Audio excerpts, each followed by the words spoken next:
Today I have a tale that might just make you believe in the unbelievable. It's about Ethan, an ordinary guy who went looking for the truth behind all the stories he had heard over the years at Joshua Tree National Park. And sure enough, what he found out there among the twisted yuccas and the weathered rocks was something that defied explanation. Something that would challenge the very edges of his reality. He was not someone you'd think would be into legends and all that mystical stuff. But here's the thing. Ethan had heard about this strange figure being sighted out in Joshua Tree National Park in Southern California. It was a place as barren as it was beautiful, the kind of spot that sort of looks like it's straight out of a sci-fi movie. And that's what a lot of people loved about it. Anyway, Ethan, he wasn't from around the area. He was from Indio, California, about an hour's drive from Joshua Tree, which worked out perfectly for him. He loved the fact that he could just hop in his car and, in no time, be in a place that felt like a completely different world. He'd been to a few hiking spots before, but nothing too extreme. Joshua Tree, though, it was different. It was like it called out to him. So he went. He just packed his bag one day, told his friends he needed a break, and headed out. He got there on a day that was hot enough to fry an egg on the hood of his car. People had told him, "Ethan, man, you're going to see some weird things out there." And he half believed them.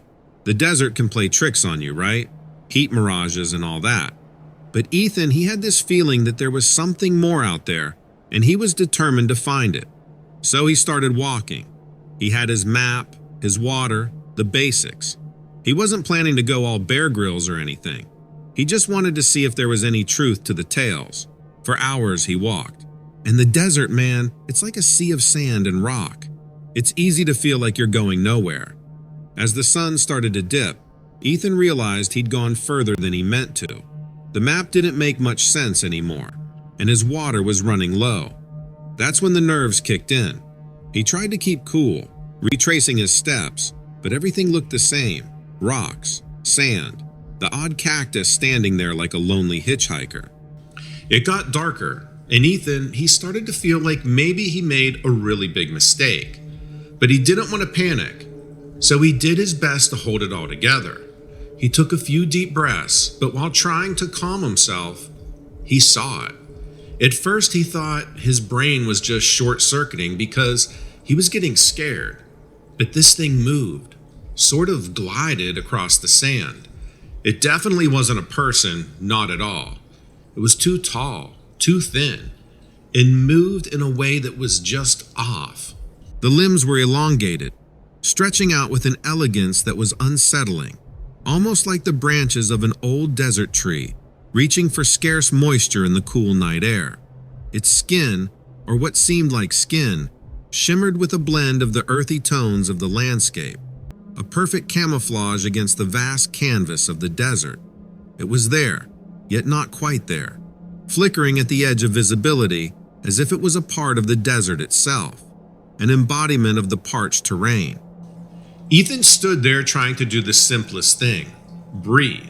But his breath caught in the tightness of his chest, his eyes squinting as he tried to make sense of the figure.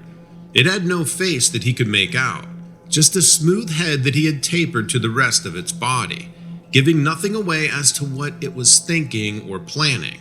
He was scared, sure, but also he was intrigued.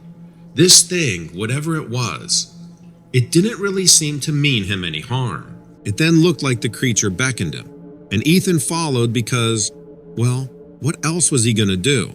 The creature led him through the dark, off the path and through the trees in a way that you're not supposed to walk when you're hiking in the wilderness. And you'd think it would be easy to lose sight of it, but it had this glow, kind of like moonlight that sticks to your clothes. Ethan followed for what felt like hours until the creature came upon a trail. Ethan had no idea if this was where the creature was actually headed, or if they just happened upon the trail.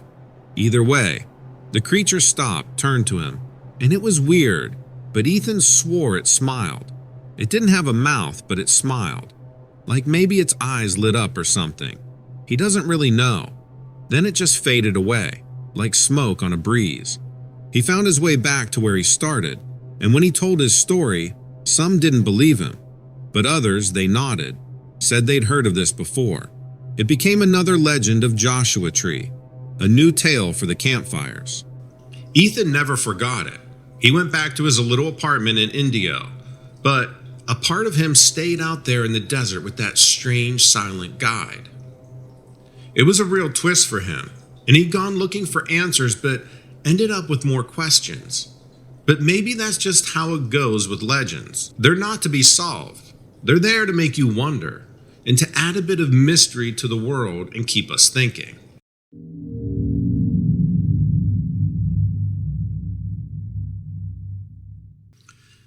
Next up is a story sent in by a guy I'll call John, who was living in the foothills of Allegheny Mountains in West Virginia when this all went down. So be sure you're ready to hear John's story because it still creeps me out every time I think about it, and I think it will to you too. Here's what John had to say. It happened back when I was just a kid, living in a quiet little town nestled between two hills in West Virginia. It was the kind of place where everyone knew everyone else, and the most exciting thing that ever happened was the yearly town fair. It isn't important to the story, but the town fair was never even hosted within the town. You had to drive to get there, and that helps you understand the kind of place I lived. Back to the story though. I had this dog named Max, a scruffy little mutt with a heart as big as his bark. He was my partner in crime, my loyal companion, and we did everything together. One summer night, the sun sinking low in the sky, Max and I decided to take a walk in the woods behind my house. I remember vividly that the trees were casting long shadows because they were scaring the crap out of me that night. When you're young, even the scary things feel like adventure, don't they? There's an excitement to the danger when you haven't learned how badly it can hurt you. You have to find those limits on your own. So as Max and I ventured deeper into the woods, the familiar sounds of chirping crickets and croaking frogs surrounded us. The air was thick with the earthy scent of pine, and I could feel the adrenaline building in my chest. Max was always full of boundless energy and was trotting ahead, his tail wagging like a mile a minute. We followed a winding path that led us to a clearing. The sun had gone down, but the sky was still that dark blue before it gets totally black. You know the type of sky I'm talking about, right? Blue and empty. Right then, the atmosphere shifted, and a cool breeze sent a ripple of goosebumps across my arms. I suddenly couldn't shake the feeling that we weren't the only ones out there. Max seemed to sense it too, his ears perking up and his nose twitching as he scanned the darkness. That's when I heard it, a strange growl echoing through the trees. Max's fur bristled, and he took a defensive stance with his tail up, his eyes fixed on the shadows around us. I strained my ears, trying to locate the source of the sound. It was then that I saw it, a pair of glowing amber eyes peering at us from the darkness. My heart raced as the creature emerged. It looked like a wolf with wings, not quite a bat and not quite a canine. Its wingspan stretched wide, casting a horrifying shadow on the ground. Its fur-covered body hid the unnatural arrangement of its limbs. Bat wings, a wolf's torso, and limbs that I swear were human. The air seemed to grow colder, and an eerie silence settled over the clearing. Max, usually fearless, whimpered and pressed himself against my leg. I could feel the shivers running through him. The giant bat locked eyes with us, and a screeching howl emanated from its throat. It was a primal sound that froze me in place. I knew we were in deep trouble. With a sudden burst of speed, the bat lunged at us, but somehow I was faster. I grabbed Max's collar and sprinted away, the thundering beats of the creature's wings echoing behind us. The woods became a total maze of shadows, and I could feel the creature closing in. My legs burned with exertion, but the adrenaline pushed me forward. I wasn't going to let my adventure end in tragedy. Not for me, and certainly not for Max.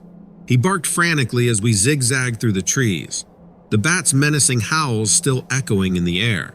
The moonlight flickered through the leaves, creating a dizzying play of light and shadow. It felt like a nightmare, and I half expected to wake up any moment. As we neared the edge of the woods, I saw the dilapidated old shed where we stored my father's junk shovels and tools. Desperation fueled my actions, and I pulled Max inside, slamming the door shut behind us. The world outside fell silent, The only sound was us breathing and panting like crazy. Through the cracks in the wooden walls, I could see the giant bat circling the shed. Its eyes glowed in the darkness, and I held my breath, praying it wouldn't find a way in. Max whimpered beside me, his tail tucked between his legs. I reached down and stroked his fur, trying to reassure him, though my own fear was bubbling just beneath the surface. The minutes stretched into an eternity, and the bat's growls seemed to fade into the background. After about an hour of waiting, I cautiously opened the door and peeked outside. I swung the shovel around a few times for good measure, letting the creature know I meant business. The clearing was empty, though, the giant bat nowhere in sight. Max and I emerged from our hiding place, both of us on edge, but the beast had vanished into the night. We made our way back home, the moon still hanging high in the sky. The rest of the world unaware of the terrifying encounter Max and I had just survived. I tucked Max into his bed, his body still trembling from the ordeal. As I lay in my own bed, staring at the ceiling, I couldn't escape the feeling that those glowing eyes were still watching, waiting. We had faced something otherworldly that night, a creature that defied explanation. And though the giant bat had disappeared into the shadows, its haunting presence lingered in the depths of the woods. We never went that way again, but I can tell you for certain that I think about it all the time.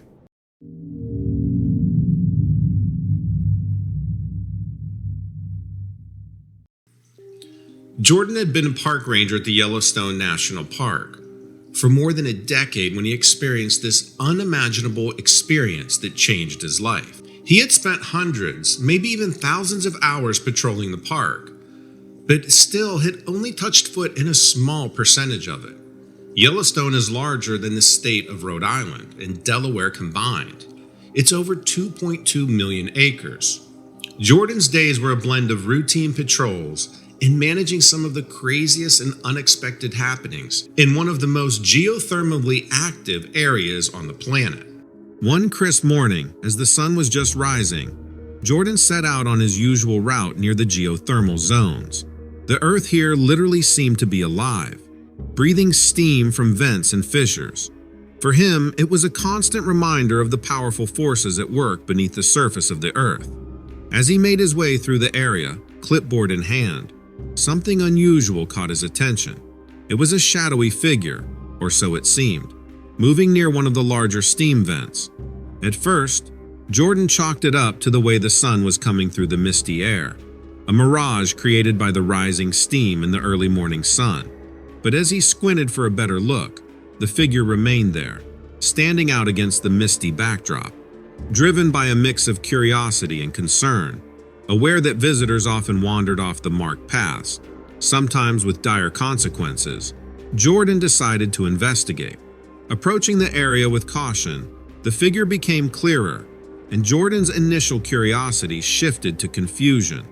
It didn't move like a person. Instead, it seemed almost to hover, its edges blurred by the steam. Telling himself it was likely just an optical illusion, a play of shadows and steam, Jordan nonetheless felt compelled to get closer to it.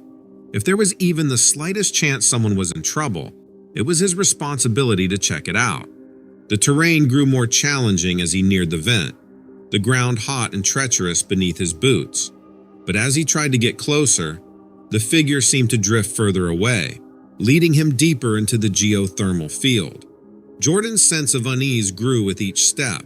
The park's beauty hid dangers, and every ranger knew stories of those who'd underestimated its power.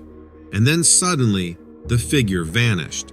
It literally just disappeared before his eyes. And now, Jordan found himself alone in a dense mist, the sound of hissing vents and bubbling springs echoing around him. He realized then that he'd lost sight of the path, and everything seemed so confusing. The landscape, usually so familiar, suddenly felt alien and threatening. He looked around, trying to regain his bearings. His heart racing, Jordan took a moment to gather his thoughts. Panic would only make things worse. He retraced his steps, moving carefully back the way he'd come. But this was the point at which he stumbled upon something truly unexpected. Not a supernatural revelation, but a very real and immediate danger.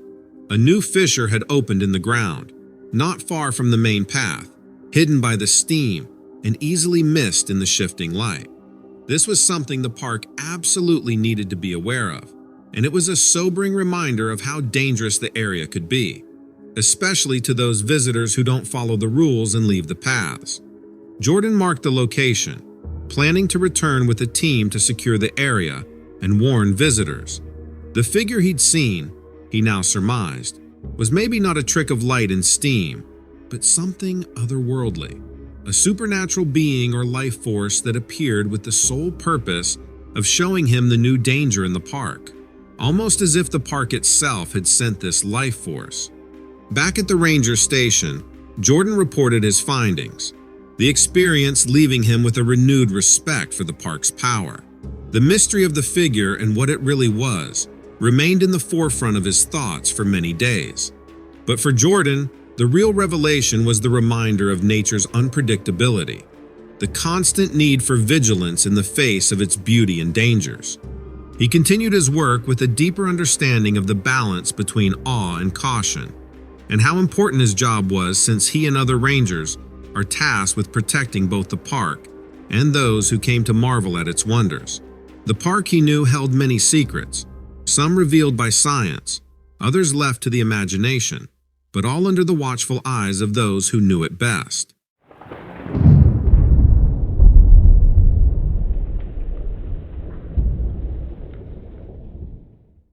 Casey had always been that guy who carved the kind of stories that you just couldn't stumble upon in everyday life. But his office job doing data entry didn't offer much excitement. That's why when he found a new job that would take him near the Everglades, he didn't think twice. He imagined himself immersed in the thick of nature, a stark contrast to the very average life he had been leading in Jacksonville. On one particular lazy afternoon, Casey decided to take his kayak out. It was one of his first purchases when he arrived to the area. That day, the air was thick with the scent of water, and the humidity was high with the forecast of rain. But he didn't mind because this was exactly the life he had been looking for. He'd been around water before, but the Everglades were different for him in a way he couldn't explain. As he paddled through the mangrove tunnels, the slivers of light that managed to penetrate the thick foliage cast interesting patterns on the water, geometric shapes of light and shadow. The only sounds were the water lapping against the kayak and the occasional call of a bird. He didn't notice it at first, the creature I mean. It wasn't until he entered a clearing of sorts, where the mangroves parted and revealed a larger expanse of water, that he saw it. It was barely a flicker at the edge of his vision, a subtle movement that didn't match the usual rhythm of the swamp. He stopped paddling, and the kayak glided slowly at a snail's pace. His heart was starting to beat faster as he wondered if this was something to be worried about. Then he saw them, the eyes. They were like two fireflies caught in a jar, except they were under the water, part of something larger, something that was very clearly watching him. It moved, and that's when he realized that the eyes were the least strange thing about it. This thing had tendrils, long and willowy, like the roots of a plant, but they were floating above the water. They were trailing behind it as it seemed to slither through the water. It didn't make a splash. It didn't make any sound. It was as if the creature was part of the swamp itself, a silent creature living in the dark, murky waters. At that point, Casey realized he was holding his breath, and the kayak beneath him suddenly felt like a fragile shell that could barely protect him. He imagined being overturned and landing in the water with no chance for escape. The creature moved closer, and he could see it clearer now. It had a form that was hard to describe, shifting in the water, part of it always hidden. It was terrifying beyond measure knowing exactly who was in control, and it wasn't him. He thought about paddling away before it got to him, but he couldn't bring himself to move. He was trapped in a moment that felt like it was stretching into eternity. Then, as silently as it had revealed itself, the creature dove to where he could no longer see it. The tendrils followed, and the last thing he saw was the gentle ripple on the water where it had been. The ripples disturbed the reflection of the trees, distorting the world above until it settled back into a familiar scene. Casey sat there for a long time, so stunned that he couldn't react. He eventually managed to paddle back. The image of the creature burned into his mind. When he reached the shore, the first thing he did was ask the first people he saw about it. It was the people working at the dock, renting out kayaks. They exchanged glances when Casey mentioned what he saw, some with a flicker of recognition. One old man, his face as weathered as the dock he stood on, simply nodded. "You've seen the Guardian," he said, his voice as raspy as the sound of a distant gator. "Some say it's as old as the swamp itself, a spirit of the water. Others say it's just a mutant gator gone rogue. But you've seen it now. So what do you think?" Casey didn't have an answer, and he didn't sleep much that night, the image of the creature playing on a loop in his mind. He was no stranger to the strange and inexplicable, because that's what he loved. But this was different. This was real, and it demanded more than a casual recounting. In the days that followed, he went back to that same spot in the water, but the creature never showed itself again. Maybe it was just passing through, or maybe it had revealed itself to him for a reason. He couldn't be sure. What he did know was that the Everglades had changed for him. He might have come for a change of scenery, but he got a glimpse into a world that was far more complex and wondrous than he could have ever imagined. And even though he never saw the creature again, he knew it was likely still there, a silent inhabitant of the swamp.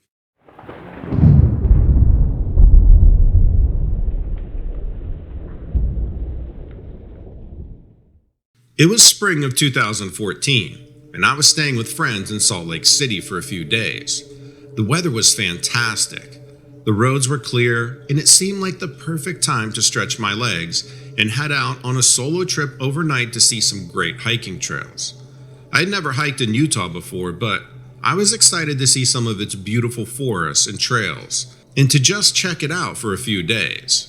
I found that there are many websites that gave direction as to where is good to explore, and also some visual imagery books online that provided detailed accounts on certain trails for people who want to explore on their own.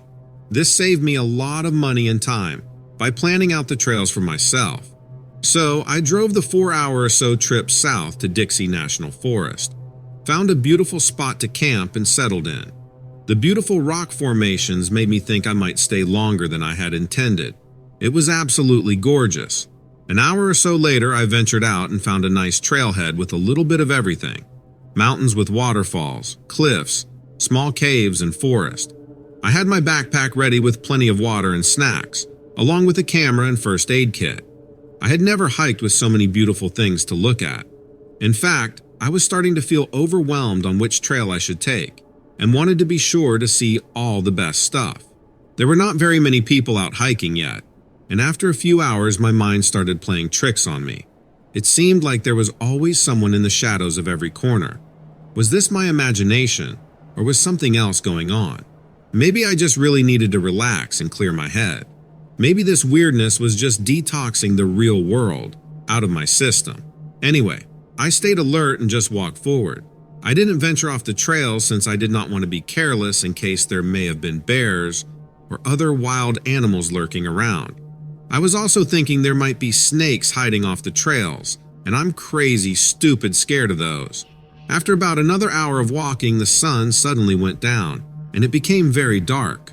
I wasn't used to it getting so dark so fast, since that doesn't seem to happen where I live. And now I found myself where there were no lights anywhere, and I could barely see further than 30 or 40 feet ahead of me. Luckily, I had a headlamp in my pack, and I put it on to see where I was going. I didn't want to admit quite yet that I might not be heading in the direction I needed to be. It wasn't long until I started noticing that the trees around me looked very odd. Their bark looked unusual, and I started to think that they looked like figures swaying in the dark. Their branches also made strange sounds, as if something was moving underneath them. My curiosity, okay, it was really fear, became too overwhelming, so I stopped to take photos of it all with my camera, telling myself it was a really cool photo opportunity. I set the delay on the camera and started taking pictures. I told myself, for documentation purposes. That's when I noticed just how quiet it really was around me. No birds, no crickets, not even the sound of trees blowing in the wind, even though I was clearly watching them move. At this point, I knew there was a good chance I may have been lost, so I wanted to keep looking for the trail markers, hoping to find something I knew. I didn't want to turn back because that was obviously not the right direction. I had packed my hiking sticks with me, so I pulled them out, figuring it would be easy if I just needed to jab something that looked dangerous or out of the ordinary. And right when I got them out and started walking with them, that's when I saw it. The thing was about 10 yards away, and he was staring directly at me, his eyes gleaming back in the reflection of my headlamp. He looked like a dog, with a dog head and dog eyes, but his body was massive compared to his head size. He was probably 7 feet tall and just loomed over everything around. I froze. My head was trying to figure out why this dog would be so big, and then all of a sudden, all of my senses kicked in, and I realized that I was in deep danger. I trembled uncontrollably and couldn't run. That thing was standing on 2 legs and started to walk towards me, slowly, which seems like a good thing, but the confidence in its slow, purposeful walk was the scariest thing I've ever seen. It was so surreal because it walked like a human, while having mostly only dog features from the neck up. But then its arms were so long, and his hands were like dog paws, and they were massive. I had to run. My brain knew that I had to run, but my legs weren't responding. I turned the headlamp towards the trail and headed as fast as I could down the trail trying to find markers of any kind. Basically, hoping I was headed in the right direction. But the creature followed, and he was breathing heavily behind me, close enough for me to hear it. I was all too aware of his hot breath raging out of his mouth, and my head was pounding, and the blood rushing through it sounded like thunder in my ears. The creature's dog paws hitting the ground was loud too, loud enough that I could tell he was close to me. At one point, I turned around to look and was dumbfounded to see that he was running only on his back legs, just like a human would run. And now I was able to see what he looked like in full view. His eyes were glowing and his mouth was dripping with saliva. His fur was moving as it ran. And then there was the smell.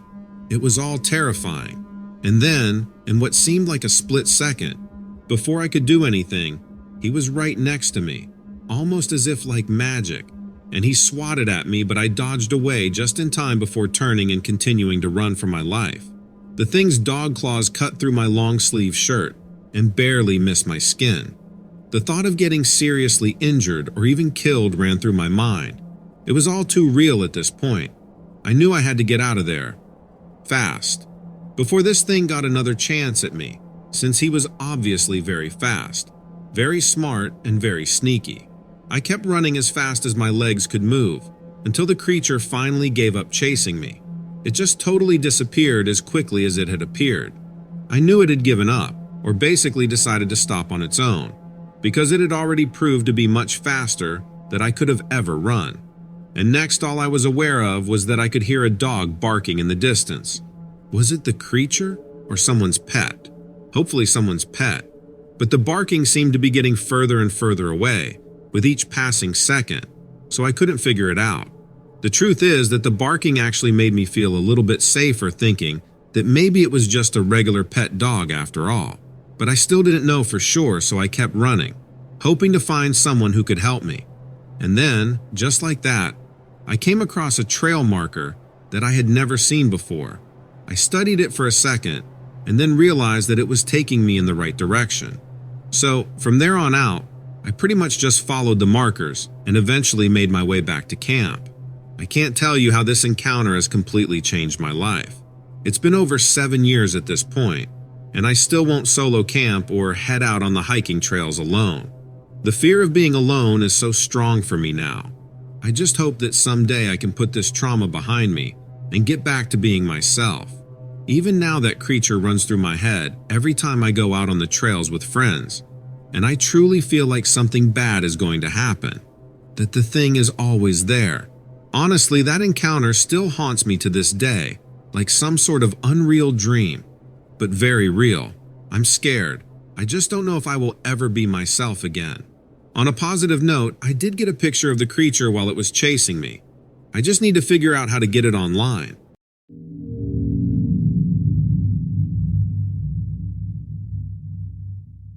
I remember this like it was yesterday, but then again, It wasn't something you would easily forget.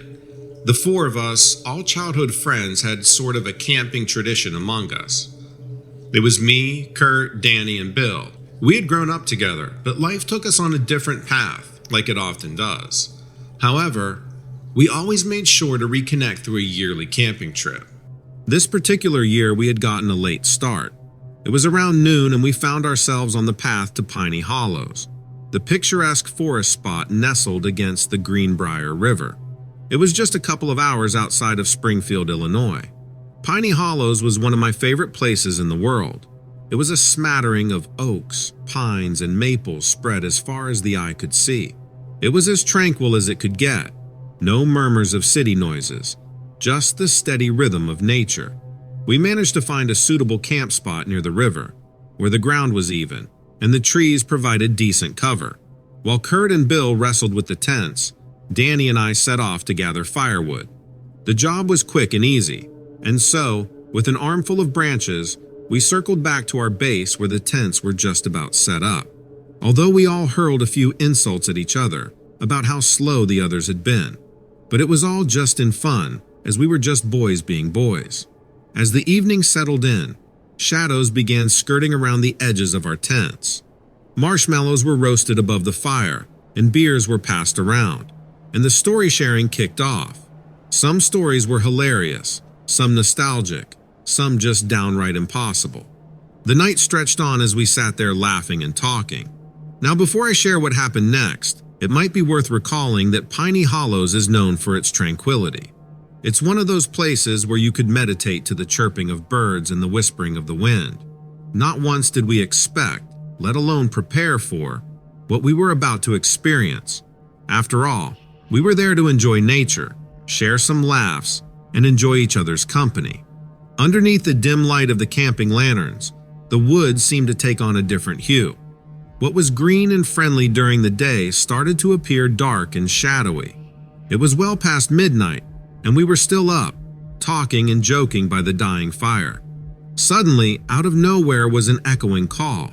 It was a sound none of us recognized, a low-pitched reverberation that seemed to shiver out from the deepest corners of the forest, echoing off the trees surrounding us. It was impossible to pinpoint its location. It wasn't a bird, not any we knew of, and it wasn't the friendly chatter of a fox or the telltale growl of a bear. It was something else. That sound that planted a seed of unease in each of us. I could see it in their faces. The confusion, the surprise, the subtle fear mirrored in my own thoughts.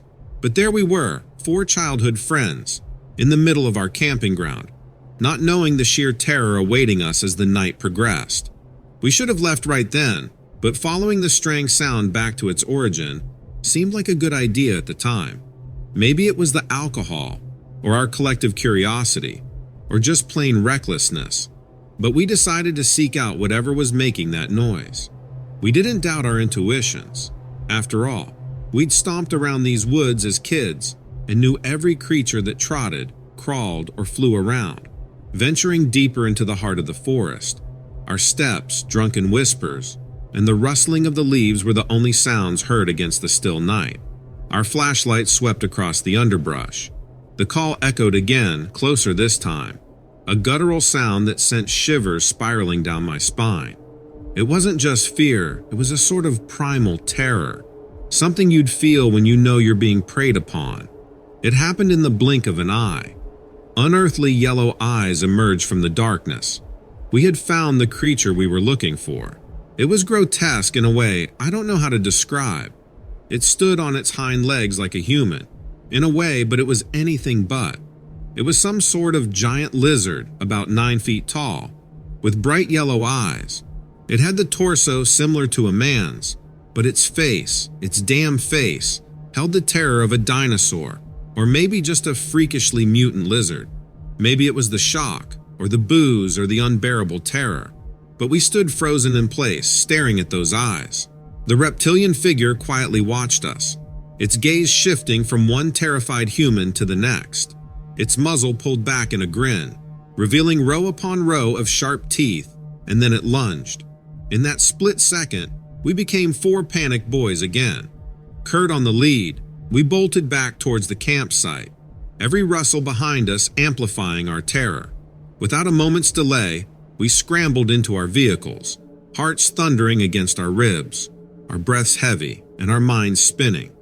As we drove off, leaving our equipment behind, I glanced back one last time to catch a glimpse of those glow-in-the-dark eyes in the rearview mirror. Once we reached the realm of civilization, where the city lights were comforting and the streets were familiar, we stopped. Silence hovered over us, as if words had lost their meaning. We looked at each other, acknowledging the disbelief etched on our faces. What had we just encountered? Was it real? A creature from a myth? A figment of our drunken imaginations? But one thing was undeniable. We'd walked in the woods as men on a getaway, on a mission to revisit our childhood adventures, and we walked out the very same woods, with a newfound terror in our lives, a kindred memory unlike any other we'd shared before. So there you have it. That's our story. None of us have entered a forest since. None of us have left the city. Call it PTSD, if you will. We've just given up trying to convince ourselves it was an animal. The image of that creature remains seared into our memories, and the primal fear still haunts our dreams till date. Since then, we took to a new tradition, reunion barbecues in the safety of our backyards, reminiscing our trials, errors, and the sheer terror that Piney Hollows gifted us.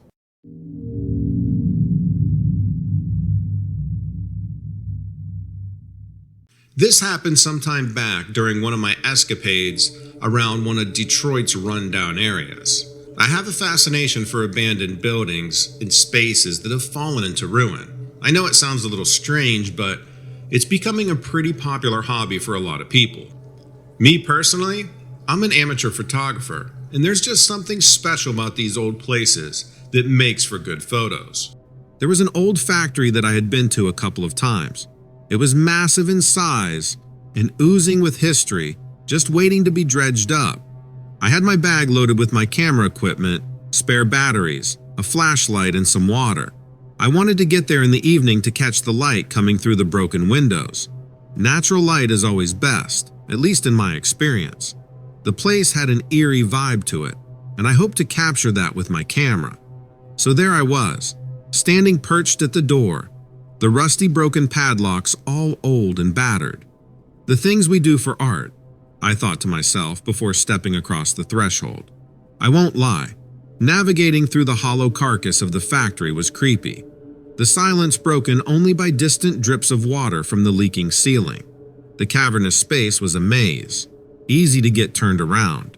I paused every now and then, snapping pictures of the broken down machinery and the crumbling structure of the building.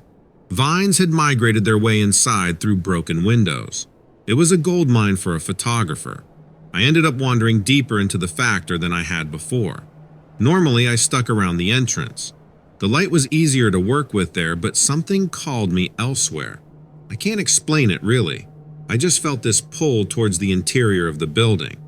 And, like an idiot, I followed it. It would be a mistake I would regret for the rest of my life. I was about to discover that there are far more sinister things in our world than I care to know about.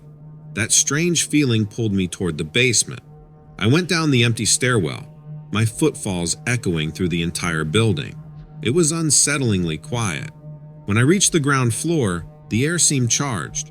It was heavier. The best I can describe it is like that feeling you get when there's static electricity, like you're about to get shocked. I remember turning around a couple of times, trying to find a reason the air around me might feel so strange. And then, out of nowhere, I was hit with the most god-awful smell. It was unlike anything I'd ever encountered before. Vile doesn't even come close to describing it. It was the smell of something long dead and left out to rot. It set off a rush of unease in me. I should have backed out then. I told myself it was probably an animal that died down here. After all, most of the windows in the factory were broken, and animals tend to take advantage of places like this. So I pressed forward, mustering every ounce of bravado I had left. I came to a room that was even more unsettling than anything I had seen in the building so far. Maybe it was the eerie silence, or maybe it was that smell, but something was definitely wrong. It was a smaller space than some of the other expansive rooms in the factory. There was an empty elevator shaft at the far end that just seemed to swallow up the darkness. It was here where I met the beast. I first heard faint whispers floating around me, as if coming from the very walls of the factory. The whispers were followed by light footsteps. I was skeptical. I tried to find some semblance of logic, but there was no one else in here. I scanned the room, but I didn't see anything at first. I had my flashlight out, trying to light as much of the room as I could. In the corner, I saw what I initially mistook as a shadow towering over me. When my flashlight beam hit it directly, I was horrified. It was like nothing I had ever seen before or hoped to see again. The creature darted away into the enveloping darkness, but not before I caught sight of it.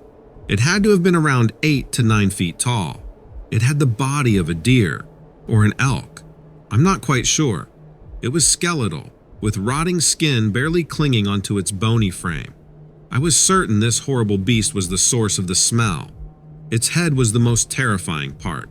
It was a bare skull, skinless with no trace of muscle or hide. It had no eyes that I could see, only empty sockets, but there was some kind of light glowing from within. I won't lie to you, I wasn't brave. Despite my curiosity, I ran. I ran all the way up the stairs, and before I knew it, I had burst out of the derelict factory and into the cold night air. The rest of the night was a blur. I somehow made it back to my car and then home, but I don't remember any of it. I couldn't help but replay the chilling encounter over and over in my mind, pinching myself to ensure it wasn't some sleep-deprived hallucination. I put a pause on my abandoned explorations for a while after that, and I certainly don't go out after dark anymore. It's funny. You know, I've heard of these types of creatures living out in the forest and remote wilderness areas, but not here in the city. Hopefully it was just a lone incident, but who knows, maybe they are moving into urban environments too.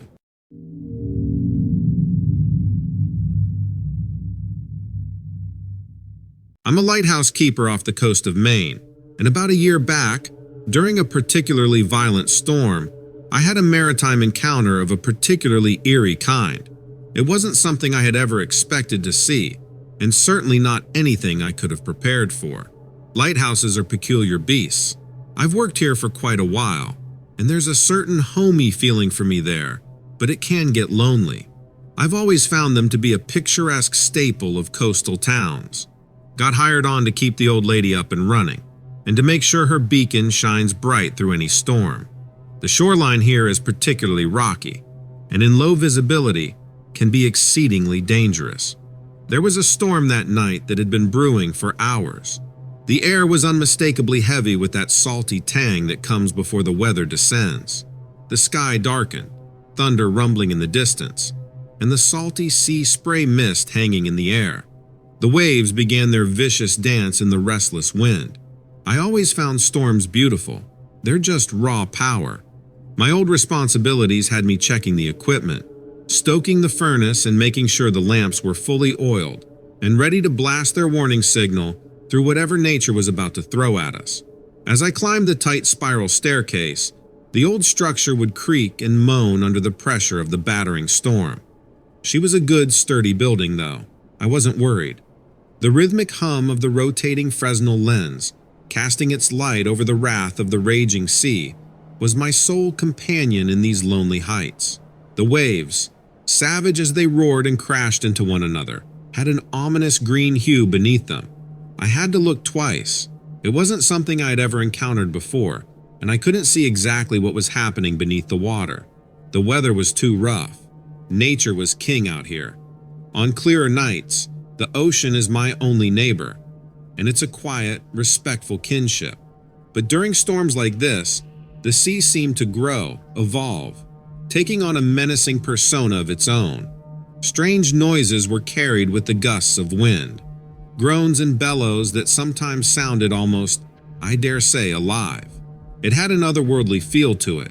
It was in this state of heightened alertness, amidst the sound of pelting rain, violent winds, the old iron lighthouse groaning as it stood its ground against the storm's onslaught, that I started to experience these visions. I don't know what else to call them. I still have difficulty believing what I saw was real. Even with all the myths and legends surrounding the sea, I was dumbfounded. The weather was getting worse. I braced myself against the window and looked out of the rain-beaten glass. I watched the sea as its waves crashed against the rocks below.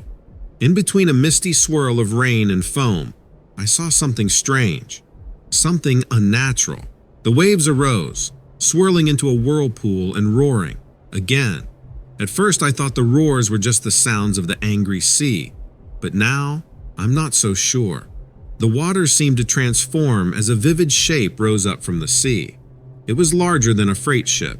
It completely dwarfed its surroundings. I saw a phosphorescent glow, a strange light illuminating this monstrous entity. It was like its skin was glowing. What I thought were giant sea snakes turned out to be the tentacles of what appeared to be a giant squid or octopus. It twisted and twirled amidst the raging waves. Then, the creature rose up even further. I couldn't make out its face, but I could see its eyes. They were large and glowed with the same eerie phosphorescence. They had a hypnotic quality. I don't know if it could see me behind the window of the lighthouse. Logic tells me it couldn't, but as I stared at it, I was sure it was staring right back right at me. I know this next part is going to sound crazy, but as I was looking into its eyes, there were images, like visions that flooded my brain. The picture I saw was of a ship amid a violent storm, similar to the one happening outside. The ship was swallowed by an eager whirlpool, and its crew lost to the raging sea. And then, in the blink of an eye, it all vanished. The vision evaporated, and the monster was gone. In the following days, I stayed tight-lipped about my vision. Who would I tell? Who could understand? It wasn't until weeks later a news report came out about a ship that went down on that wild, stormy night. I remembered my vision, the ship, the whirlpool, and the beast. It didn't take me long to put two and two together. Coincidence? Maybe, or maybe not. Was it merely stress-induced hallucination, or the tricks of my vivid imagination after spending all that time alone in the lighthouse? Or did I witness something paranormal that night? Still, to this day, every time the weather turns tempestuous and the sea roars beneath my lighthouse, I find myself staring into the storm, awaiting the monster's return. I wonder if anyone out there listening has had a similar experience with a creature like I had, or has some explanation for what I saw that night. I might have just brushed it off as a wandering, tired mind if not for the story of the capsized ship that came out later.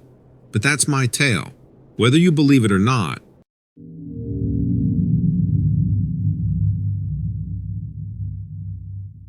Let me take you back to the time when I was 8 years old and living in a quiet pocket of rural West Virginia. I'm quite a bit older now, but the story that I'm going to share with you is still as crystal clear in my mind as it ever was. It was summer, around late June or early July. The weather was muddy and wet following some heavy rains. Our town wasn't anything special. It was a pretty tight-knit place, though. The kind of town where everyone knows everyone. We lived in a small house off a dirt road near the edge of sundown woods. The woods was a vast and lush green paradise by day, but it would take on an eerie persona as the dusk fell. The evening that I'm talking about was no different. As a kid, I had a vivid imagination. There were all sorts of ghost stories and folkloric tales that surrounded the woods. Being 8 years old, I believe most of them were true, and coupled with that eerie feeling in the woods at night, I was convinced there was something out there. My parents would always assure me that it was just my wild thoughts, but I couldn't be swayed, and I turned out to be right. After a long day of playing by the creek and helping my dad around the yard, I was bone tired. I had finished my regular evening routine, a warm bath, dinner with my folks, and then my reading. My mom always made me read a little each day, even though school was out for the summer. I did everything I had to do, and then I bade my folks good night, brushed my teeth, and climbed into my bed. My room was pretty tiny, and to make the most of the space, the bed was pushed up against the window. On nights I couldn't sleep, I would often sit up in bed just staring out the window and imagining all sorts of fantastical stories playing out in the woods outside. My room was on the second floor, and I remember it being hot that night, so I opened my window to let the breeze in. Things were quiet outside. I was in that state of being too tired to move, and yet unable to fall asleep. My body was heavy, and I felt it trying to drift off, but my mind just wouldn't let go. I don't know how long it had been since I climbed into bed, but I remember the stillness of the night was abruptly shattered when I heard a strange rustling outside my window. My eyes sprung open instantly. I looked out of the window and stared into the darkness. It was dark, and my eyes weren't yet adjusted. I fixed my gaze on the woods, waiting for something to appear. Nothing happened for a moment, and I thought it must have been a false alarm. Probably an animal or something. We had all sorts of nighttime creatures out there. Possums, raccoons, deer, foxes, coyotes. Odds are it was one of them. I was just about to lay back down when I saw a flash of red coming from the trees. It was then that I noticed the outline of a shadow amongst the trees. My heart pounded in my chest as I saw the shadow get larger. A lump formed in my throat, and I found myself frozen in dread. I could have sworn I was trapped in a nightmare. I remember breaking from my frozen state of fear and pressing my little palms to the wooden window frame, trying to see what it was that was out there, but it was just too dark. Now, I'm not sure exactly what I was thinking when I crawled out of my bed that night and slid into my slippers. 8-year-olds aren't exactly known for their logical decision-making, but I still, to this day, cannot believe I did that. But I snuck downstairs and tiptoed into the yard without alerting my parents. There I was able to finally lay my eyes on the creature in the moonlight. It was enormous compared to me. It had to be at least 5 feet, maybe taller. The creature before me had the outline of a human, but there were these 2 massive black wings attached either to its shoulders or to its arms. I couldn't quite see the details. It appeared to either be covered in long hair or feathers. I couldn't tell exactly. I would assume it was feathers just from the presence of wings, but it was too dark to tell. That flash of red I saw from my window, those were its eyes. It didn't have a face. Only the red eyes glowing in the blackness. The eyes seemed too large for its head. They were giant, like a bug's eyes. When I realized that I was standing before some kind of monster, my terror returned and I ran back to the house. I went straight to my parents' room. Breathless and in near hysterics, I woke them up and pointed, albeit shakily, towards the window as I told them about my encounter. Of course, when they went to investigate, the creature was gone. They tried to tell me that it was all in my head, that it was just a nightmare. But how could it have been if I was standing outside when I saw it? I know what I saw was real, but I can't blame my parents for not believing me. After all, it does sound like something straight out of a nightmare. My peaceful nights of sitting up in bed and staring out at the forest were gone. I kept that window closed and locked. I checked every night for the creature, but it never showed itself to me again. It's funny. I'd give just about anything to see it again now, just to know that I didn't imagine the whole thing.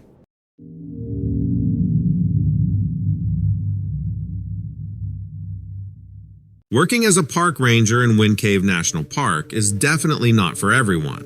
Just ask those city slicker interns who last about as long as a snowball in the Arizona desert. But for me, I wouldn't trade it for anything. It started as a childhood love for nature and ended up being a commitment to keeping the wilderness preserved and protected. The fresh pine air, the jeweled stars on clear nights, even the challenging winter months, they all make it worthwhile to be out here.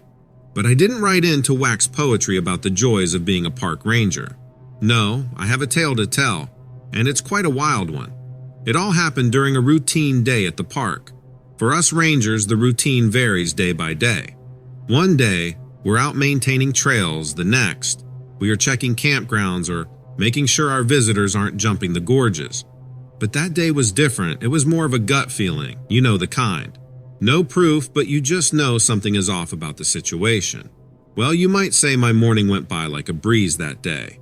Early patrol of the trails, a light breakfast of coffee and a bagel sandwich, and a casual exchange of banter with some campers. Everything was normal and totally uneventful. By noon, I'd finished my rounds, picked up a few leftover beer cans the campers had so generously donated to the wilderness, and started heading back. There's this one trail. We call it the Ranger's Trudge. because it's our own little shortcut towards the main office. It winds through the dense woods and tall trees, which provide a natural canopy, keeping the trail relatively cool even during the scorching summer. As I journeyed back, a peculiar stench filled the air. It was vile, like spoiled meat left out to bake in the sun. I have a pretty strong stomach thanks to the few grisly scenes we deal with as rangers. And boy, have I smelled some really bad roadkill during my rounds. But this smell, it was worse. Like a mixture of rancidity and decay that only something quite large and quite dead could emit. It made me gag and my eyes water. The possibility of a deceased animal near a major trail was a red flag. So acting like the responsible ranger I am, I decided to investigate. Pinching my nose, I followed the smell off trail into the denser woods. It was strange though. Wind Cave is usually teeming with the scuffles of woodland critters and bird calls, but there was this eerie silence. It was like the very woods itself was afraid to breathe. Suddenly, I heard a low sound that sent a cold shiver down my spine. It was a growl, but unlike any growl I'd heard before. I'm familiar with pretty much every noise our resident wildlife species can make, but this was different. It was less of a growl and more of a rumbling grunt. I reached for my sidearm, instantly regretting my decision to leave my rifle in the truck today. I crept silently in the direction of the sound, my heart pounding like a jackhammer, and then I saw it. A hulking, shadowy figure looming amidst the underbrush. It was big, easily 7 feet tall, covered in dark brown, almost black fur. But that's not what froze my blood. Its body, its stature. It was much like a human's. It had broad shoulders, muscular arms, but it was standing upright on hind legs reminiscent of a dog's. I felt a lump forming in my throat as my eyes moved to its face. It had a long, pronounced snout, with whiskers that twitched, seemingly picking up my scent, and a row of sharp yellow teeth glistening in the dusky light. The fur around its snout looked coarse, more gray than brown, and it leered at me with deep-set, glowing yellow eyes. It was like looking into the eyes of a predator sizing up its prey, something I had not experienced until that moment. One powerful hand or paw dug into the earth while the other was clamped around what appeared to be a deer carcass, easily explaining the putrid odor. Its snarl broke the silence again, echoing through the silent forest. It reverberated inside my chest like a second heartbeat. Needless to say, there was no effing way I was sticking around for a meet and greet with this thing. I tried to back away slowly, remembering all those survival shows that recommend not showing fear to an animal. A lot easier said than done when you're staring down what I can only describe as a hybrid werewolf. I was almost clear when I trod on a stick. The loud crack echoed like a gunshot. I prayed it didn't spook the creature, but then I heard it howl. The sound of it I'm sure will haunt my dreams until my dying day. Pressed by fear, I bolted, zigzagging among the trees, their familiar smell left tainted by that encounter's sourness. Soon I was back on the ranger's trudge, my safe, familiar trail. Strangely, as soon as I re-emerged on the trail, the forest sounds resumed, though they were now overshadowed by my pounding heart. I made it back to the main office breathing heavily, and hoping I was at least somewhat safe. The sun was setting, casting shadows across the lush woodland, and I found myself yanking all the curtains closed. As I contemplated over the evening's insanity, I couldn't help but grapple with my own fear, disbelief, and my responsibility as a park ranger. Not everyone believed my story, and I can't blame them. But I stood my ground. I rerouted the nearby trails and warned campers of aggressive bears in the area so no one else would run into this thing. The night was restless, but the break of dawn brought some relief. The creature, or the dog man as some locals came to call it, no longer haunted my every thought, but it seared in my memory. I often find myself looking over my shoulder during my patrols. Life in the wild is unpredictable, and we never really know what lurks behind the veil of wilderness.